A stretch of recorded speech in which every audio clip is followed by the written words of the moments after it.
భారీ వర్షాలతో పల్నాడు జిల్లా వినుకొండలోని రోడ్లు లోతట్టు ప్రాంతాలు జలమయమయ్యాయి. పంట పొలాలు నీట మునిగాయి. మరింత సమాచారం మా ప్రతినిధి వీరాంజనేయులు ప్రత్యక్ష ప్రసారం ద్వారా అందిస్తారు. మొంతా తుఫాన్ దాటికి పల్నాడు జిల్లా అంతా కూడా విలవిల్లాడుతుంది. ప్రధానంగా చూసుకుంటే వినుకొండ నియోజకవర్గంలో అయితే పెద్ద ఎత్తున పంట పొలాలు కావచ్చు అంతా కూడా దెబ్బతిన్నాయి. అదేవిధంగా వినుకొండ పట్టణం శివారు కాలనీలు కూడా నీట మునిగాయి. ఇక్కడ ఉన్న రజిక్ కాలనీ తదితర కాలనీలో వరద నీరు చేరడంతో ఉదయం నుంచి కూడా స్థానిక ఎమ్మెల్యే జీవి ఆంజనేయులు గారు అక్కడే ఉండి వాటి అందరినీ కూడా పునరావాస కేంద్రాలు తరలించి అక్కడ వారికి కావాల్సిన సదుపాయాలను కూడా ఏర్పాటు చేశారు. వాళ్ళ దగ్గరికి వెళ్ళి మేము ప్రభుత్వం మీకు అండగా ఉంటుందని భరోసా వ్యక్తం చేశారు. ప్రస్తుతం మనతో ఎమ్మెల్యే జీవి ఆంజనేయులు గారు ఉన్నారు. ఆయన అడిగి మరింత సమాచారం తీసుకున్నాం. సార్ చెప్పండి, మొంతా తుఫాన్ దాటికి వినుకొండ నియోజకవర్గంలో చాలా చోట్ల ముంపుకు గురైనాయి. అటు పంట పొలాలు కావచ్చు, కాలనీలు కావచ్చు. మీరు క్షేత్రస్థాయిలో తిరిగి ఉన్నారు. ఎలా ఉంది పరిస్థితి?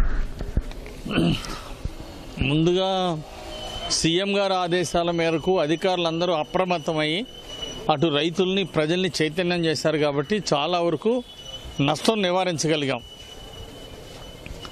మరి దురదృష్టవశాత్తు అంటే ఒక మిద్దె గోడ కూలి ఒక 90 సంవత్సరాల వృద్ధురాలు ఒక ఆమె చనిపోవటం బాధాకరం.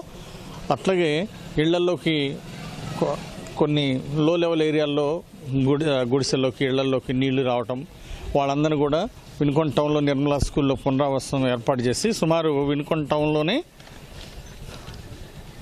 870 కుటుంబాలకి పునరావాసం ఏర్పాటు చేయడం జరిగింది. అట్లాగే నూజెండ మండలంలో ఉప్పలపాడు గ్రామంలో కొంతమందిని, నూజెండలో అక్కడ కమ్మవారిపాలెం దగ్గర ఉన్నటువంటి ఎస్టీల్ని అక్కడ పునరావాసం కోసం నూజెండ స్కూల్లో అక్కడ అధికారులు అక్కడ ఏర్పాటు చేశారు.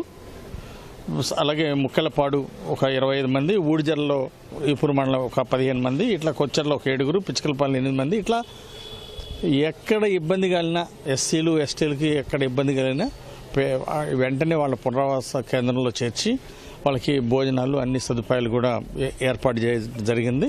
ప్రభుత్వం అన్ని విధాలు పర్యవేక్షిస్తుంది. అట్లాగే ఎలక్ట్రికల్ పోల్స్, ట్రాన్స్ఫార్మర్స్ ఇబ్బంది వచ్చిన కాడ, కరెంటు పోయిన కాడ వెంటనే యుద్ధ ప్రాతిపదికలో మరి వాళ్ళు డే అండ్ నైట్ పనిచేస్తూ అధికారులు కూడా వెంటనే వాటిని కరెంటు మళ్ళీ వెంటనే అక్కడ సరిచేసి వెంటనే ఇవ్వడం జరిగింది. పోల్స్ వంగిపోయినా అవి వాటిని మళ్ళీ వెంటనే సెట్ చేసి ఇచ్చారు. ట్రాన్స్ఫార్మర్ దెబ్బతింటే అవి మళ్ళీ సెట్ చేశారు.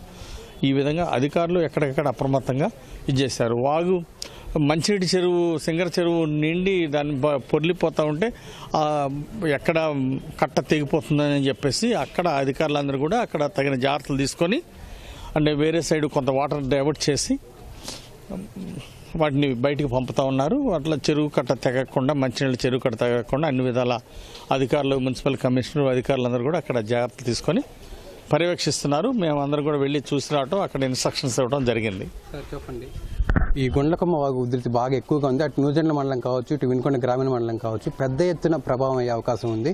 ఎలాంటి జాగ్రత్త చర్యలు తీసుకుంటారు?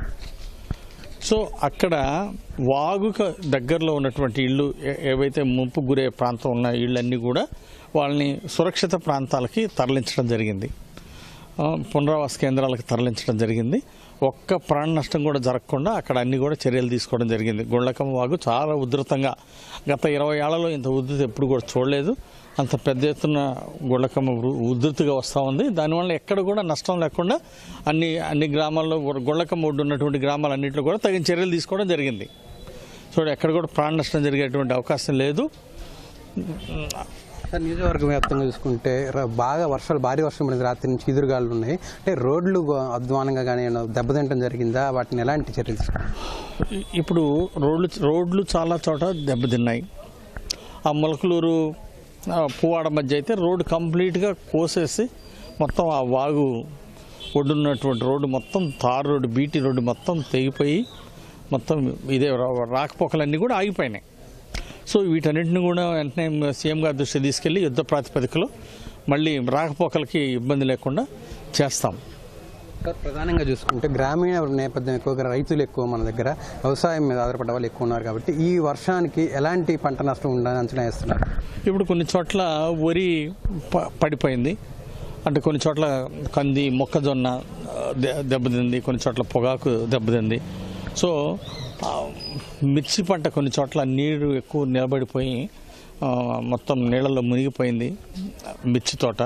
సో ఇవన్నీ కూడా అధికారులు కూడా అగ్రికల్చర్ అధికారులు కూడా రైతులందరినీ కూడా ఆ పొలాలు విజిట్ చేసి ఆ నీళ్లు ఎలా బయటికి పంపి పంటను ఎలా కాపాడాలో కూడా ఎక్కడికక్కడ సూచనలు సలహాలు చెప్తున్నారు వ్యవసాయ అధికారులు కూడా. సో పంట నష్టం నివారణ తగ్గించే విధంగా ఈరోజు అధికారులు పర్యవేక్షణలో ఇప్పుడు రైతులందరూ కూడా దాన్ని అప్రమత్తంగా చేస్తూనే ఉన్నారు. ఏదేమైనా ఖచ్చితంగా కొన్ని వందల ఎకరాల్లో ఇక్కడ వేరువేరు గ్రామాల్లో పంట నష్టం కొచ్చెర్ల, కొండ్రముట్ల ఇట్లా వేరువేరు పేరూరుపాడు ఇట్లా వేరువేరు గ్రామాల్లో పంట నష్టం జరిగింది. దాన్ని ఒక 1 or 2 days తర్వాత ఈ తుఫాను ఆగిపోయిన తర్వాత దాన్ని అధికారుల చేత మొత్తం కూడా అంచనాలు వేసి ప్రభుత్వానికి సిఫార్సు చేస్తాం.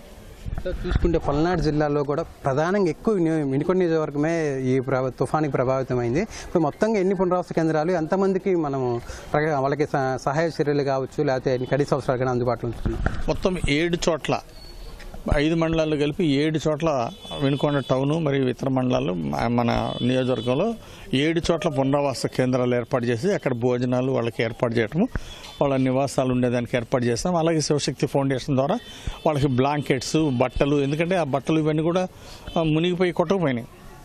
అందువలన వాళ్ళకి కొన్ని బట్టలు, దుప్పట్లు అన్నీ కూడా ఏర్పాటు చేస్తున్నాం శివశక్తి ఫౌండేషన్ ద్వారా. అలాగే ప్రభుత్వం ద్వారా 25 కేజీల బియ్యము, అలాగే ఎస్టీలకి అయితే 50 కేజీల బియ్యం, 1 కేజీ కందిపప్పు, 1 కేజీ నూనె, అట్లాగే ఉల్లిగడ్డలు 1 కేజీ, 1 కేజీ బంగాళదుంప, 1 కేజీ చక్కెర, ఇవన్నీ కూడా ఒక కిట్ లాగా ప్రతి కుటుంబానికి అందజేసే విధంగా ఈరోజు ముఖ్యమంత్రి చంద్రబాబు గారు మొత్తానికి ఏర్పాటు చేయడం జరిగింది.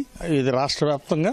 సో ఇది చాలా చంద్రబాబు గారికి, ముఖ్యమంత్రి గారికి చాలా ధన్యవాదాలు. ఇలాంటి కష్టకాలంలో పేదవాళ్ళందరికీ ఇట్లా 25 కేజీల బియ్యము ఇవన్నీ కూడా వండుకోవడానికి కావాల్సినటువంటి అన్ని కూడా నిత్యావసరకులు అన్నీ కూడా ఈరోజు ప్రభుత్వం ఆదుకొని బియ్యం అన్నీ కూడా ఇవ్వడం చాలా సంతోషం. ఇవన్నీ కూడా వెంటనే అందజేస్తాం. చూసినట్టయితే పల్నాడు జిల్లా వ్యాప్తంగా కూడా తుఫాన్ ఎఫెక్ట్ ఉందని, అయితే సీఎం చంద్రబాబు సూచన మేరకు అన్ని చోట్ల కూడా మేము ఈ తుఫాన్ బారిన ఎవరు పడకుండా, అదేవిధంగా ఈ ప్రభావిత ప్రాంతాలు ఎవరు నష్టపోకుండా కూడా అన్ని చర్యలు తీసుకున్నామని, వాళ్ళకి కావాల్సిన అన్ని నిత్యావసర సరుకులు కూడా అందిస్తున్నామని కూడా జీవి ఆంజనేయులు గారు చెప్తున్నారు. కెమెరామెన్ కేశవ్తో వీరాంజనేయులు, ఈటీవీ న్యూస్, పల్నాడు జిల్లా.